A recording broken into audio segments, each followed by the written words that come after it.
Subhanallah wa bihamdihi, Subhanallah al-Azim. In a growing city filled with trade and ambition, there lived a man whose name had become synonymous with success. His warehouses were full.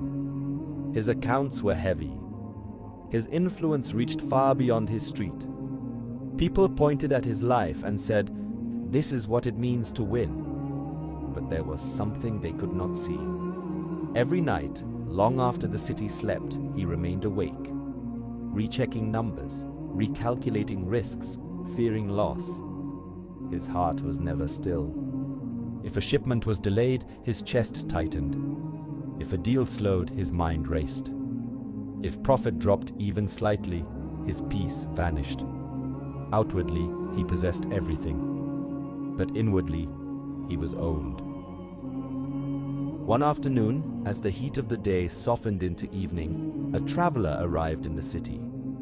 He was simple in appearance, no signs of wealth, no entourage, no display. Yet when he spoke, people listened. When he sat, people felt at ease. And when he smiled, it carried a calmness that could not be explained. The wealthy man noticed him, not because of what he had, but because of what he clearly didn't need. Intrigued and unsettled, he invited the traveler into his home. "Sit with me," the wealthy man said. "I want to understand something." The traveler nodded. "How is it," the wealthy man continued, "that you have so little, yet you seem more at peace than those who have everything?" The traveler looked at him carefully, then replied, "Because I changed what I rely on." The wealthy man leaned forward. "Explain." "I used to measure my security," the traveler said, "by what I could hold in my hands, money, possessions, status." "And what happened?" the wealthy man asked. "I lived in constant fear," he replied, "because everything in my hand could be taken." He paused, then continued. "But when I learned to place my trust in what is with Allah, everything changed." The wealthy man frowned slightly.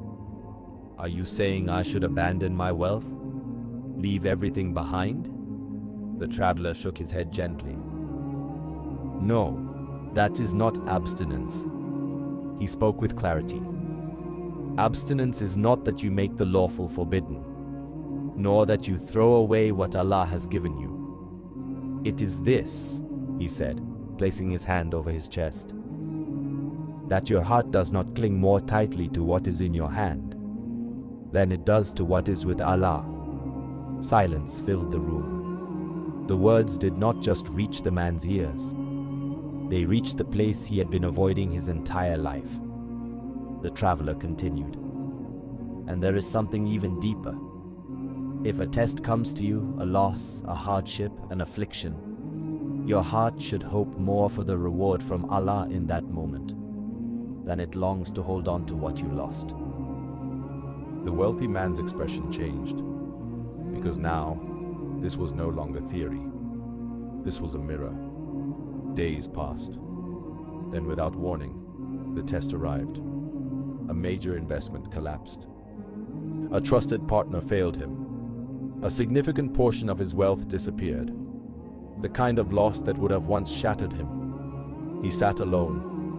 The same room, the same walls, but a completely different moment.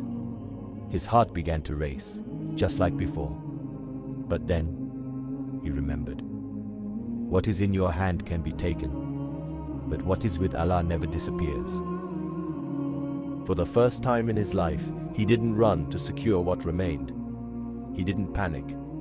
He didn't spiral. Instead, he raised his hands. And with a heart that was finally beginning to understand, he said, "Ya Allah, if this loss is a path to your closeness, then do not replace it with anything that distances me from you." Tears fell, not from fear, but from release. Days turned into weeks. And something unexpected happened. His wealth did not define him anymore. His losses did not break him anymore. For the first time, he owned his wealth. His wealth no longer owned him. True abstinence is not seen in what you give up. It is seen in what your heart refuses to be enslaved by. It is not about having less of the world. It is about the world having less of you. Because when your heart is attached to Allah, nothing in this world has the power to destroy you. Because at the end of it all, you will not be asked what you owned. You will be asked, what owned your heart? O Allah, place the dunya in my hands, not in my heart. O Allah, make me rely on what is with you more than what is in my possession. O Allah, when you test me with loss, fill my heart with hope in your reward. O Allah, do not let anything I love in this world become greater in my heart than my love for you. O Allah, grant me a heart that is content with your decree, patient in hardship, and grateful in ease. Ameen. Stay tuned for more Hadith reminders.